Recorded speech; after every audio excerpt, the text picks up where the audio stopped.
Is there a way to have a marriage that's truly healthy and whole after this kind of betrayal? I can understand the frustration of wondering if that can ever be, and it's certainly, I think every couple operates in their own time frame, and how that works.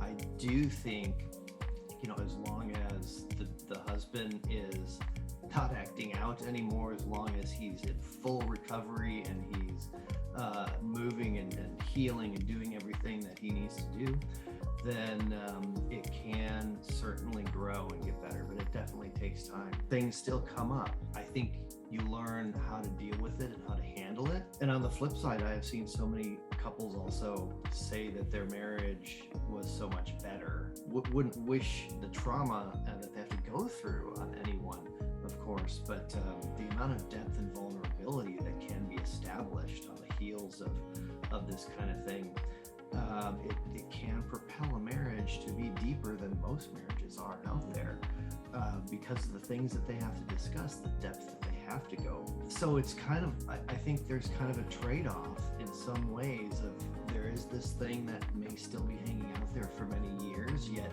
you also have a marriage that's better than most that are around, where the couple isn't having valuable, deep conversations.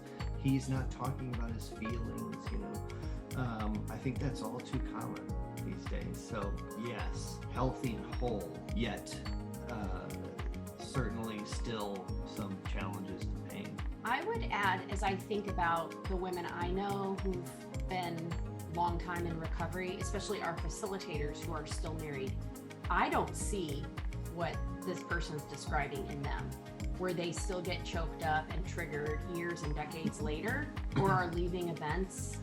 I don't see that. So I would wonder, whoever wrote this question, if maybe you've not been around women who've done a ton of work on themselves, because I think the more women are working on their trauma, the less triggered and activated they get, the more they know how to self-regulate, the less actually shutting down they do or breaking down.